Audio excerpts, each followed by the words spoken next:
So guys एक और हमारे पास केस आया है कि ये केस है डिस्टेम्पर का। आप देख सकते हैं, देखो कैसे वाइब्रेट हो रहा है इसका यहाँ पे फोरहेड। तो मैं आपको कुछ लक्षण बता देता हूँ। ये देखो, ये यहाँ से वाइब्रेट होता रहेगा। ये देखो ब्रेन वाइब्रेट होगी ये। उसके बाद फिर इसकी बिगड़ी हुई कंडीशन ये होने लगती है कि ये पैर ऐसा खींचता रहेगा ऐसे। ये दो पैर जिस साइड के भी होंगे वो दोनों पैर ऐसे करते रहेगा। ये लक्षण है दोस्तों। मैंने बहुत बार, कितनी बार मैं वीडियो डालता हूँ और सारी वीडियो मेरी ऐसी मोटिवेटेड होती है। मैं खुद अपने आप में ये सोचता हूँ कि जो बंदा डीपली होकर ध्यान से सुने वीडियो को तो काफी हद तक हम इन पेट्स की बहुत ही सेफ्टी कर सकते हैं। कुछ बीमारियां ऐसी हैं जो आने के बाद में इनका कंट्रोल करना बड़ा हाथ से निकल जाता है। हमारे भी मजबूर हो जाते हैं हम भी, क्योंकि ये अब थर्ड स्टेज पे पहुंच गया और जरा सी लापरवाही है, केवल वैक्सीन नहीं लगवाई। तो इस चीज का बहुत ध्यान रखो। ये बीमारी नहीं है, जहमत है जीती जागती। ना एकदम मरेगा, धीरे धीरे तड़फा तड़फा के मरेगा। और एक बात, फर्स्ट हैंड पे आप किसी अच्छे वेट के पास पहुंच गए, उसने डायग्नोस कर लिया तो आपको पहले दिन ही बता देगा। अदरवाइज ले जाते रहो 15 दिन तक और बाद में बोलेंगे डिस्टेम्पर हो गया। तो आपको इस चीज का बिल्कुल ध्यान रखना है। ये बीमारी नहीं है। इस बीमारी से ना देख के हमें भी दुख होता है कि एक जरा सी वैक्सीन की लापरवाही, या फिर कुछ लोग इधर उधर से करके वैक्सीन लगवा लेते हैं कि मेडिकल स्टोर से ले आए केवल 100 या 200 रुपए के लालच में कि डॉक्टर को फीस नहीं देनी पड़ेगी, और उस 100-200 रुपए के लालच में मेडिकल स्टोर से डायरेक्ट लगा दी या फिर वहां जाकर लगवा दी। मैं ये बिल्कुल दावे के साथ कह सकता हूं कि आप जब वैक्सीनेशन आप डॉक्टर के पास कराते हैं तो उसके दिमाग में ना भगवान को साक्षी मान के एक पॉइंट होता है कि जो मुझे करना है वो मुझे बिल्कुल अपनी नेक नियत से करना है। अदरवाइज आप कहीं भी चले जाओ, जो घर पे जाएंगे घर पे लगवाओगे आप, मेडिकल स्टोर से जाके वहां रास्ते में नॉर्मली चैन ब्रेक हुई, उस वैक्सीन लगवाने का कोई फायदा नहीं।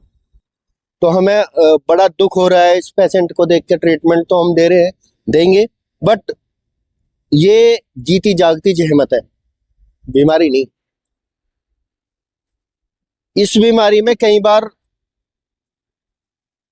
कुछ ऐसे पेट ओनर हैं जो 50-60 हजार रुपए भी लगा देते हैं, सीरम लगवाते हैं, फिर भी कंट्रोल नहीं हो पाती। क्योंकि ये एक, फॉर एग्जाम्पल बता दूं, ये जैसा ह्यूमन में कोरोना आया था वही है। टोटली ब्रेन डैमेज होती है, नर्वस सिस्टम डैमेज होता चला जाता है, डॉग अपने आप खड़ा होना बंद हो जाता है। एक दूसरे को फैलने वाली बीमारी है। इसके कनेक्ट में कोई दूसरा पेट आएगा उसको भी हो जाएगी। तो सबसे पहले तो आपको ध्यान ये रखना है कि कोई भी पेट अगर आपके घर में दूसरा है तुरंत सेपरेट कर दो। और सेपरेशन का मतलब ये नहीं है कि उसी घर में रखो, घर ही बदल दो, क्योंकि ये बहुत ही डेंजरस है। जो डॉग भी इसके कनेक्ट में आएगा तुरंत बीमारी पकड़ेगी, कंफर्म है। इसमें इम्यूनिटी पावर बिल्कुल एकदम जीरो होती चली जाती है और रिकवरी रेट बहुत ही जीरो हो जाता है। तो मैं इस पे डिस्टेम्पर पे पहले भी कहीं बहुत सारी वीडियो बनाई है और हर एक डिजीज को लेकर मैं बिल्कुल पे अटेंटिव होकर और बिल्कुल ब्रीफली समझाता हूँ सारी वीडियोस में। और मैं आपको ये भी बता दूं दोस्तों, एक वीडियो को बनाने के लिए और फिर वीडियो को प्रिपरेशन करने के लिए हमें 4 से 5 घंटे लगता है। और उसका हमारा वीडियो बनाने का मकसद ये होता है कि जो अदर पेट है, क्योंकि देखो आपके घर में पेट है, इसको एकदम इतना जी जान से लोग बाग प्यार करते हैं, और इसको सडनली ऐसी बीमारी हो जाए जरा सी नेग्लिजेंसी की वजह से कि फिर हाथ से निकल जाएगा, तो उस चीज का कोई फायदा नहीं है। इसलिए मैं बार बार बोलता हूँ, डॉक्टर को कोई लालच नहीं होता कि आपको बार बार रिमाइंडर देते हैं वैक्सीनेशन करा लो, वैक्सीनेशन करा लो।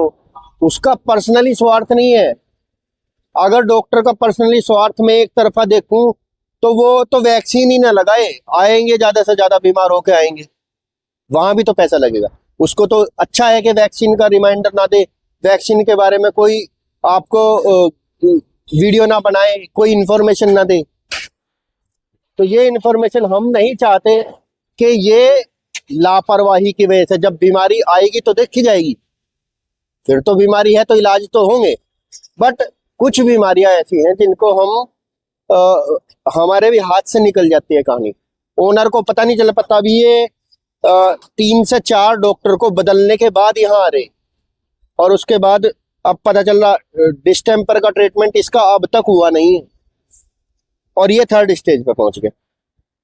तो आप सोच सकते हैं कि क्या खड़ा नहीं हो जाएगा इस बच्चे से? हेल्दी है, अमेरिकन बुली है, पर फिर भी खड़ा नहीं हो जाएगा क्योंकि नर्वस सिस्टम फेल होता जा रहा है इसका। तो मेरी बार बार आपसे रिक्वेस्ट है, 9-in-1 और एंटी रेबीज ये 2 तो जरूर लगवाओ। कोरोना केसी आपके ऊपर है, आपकी पॉकेट के ऊपर है, वो आपकी मर्जी है, बट 9-in-1 और एंटी रेबीज ये 2 वैक्सीन लगने निहायत जरूरी है। साल में 1 बार लगते हैं, इनको जरूर लगवाओ, और अच्छा होगा कि आप किसी वेट से लगवाओ। Thank you so much.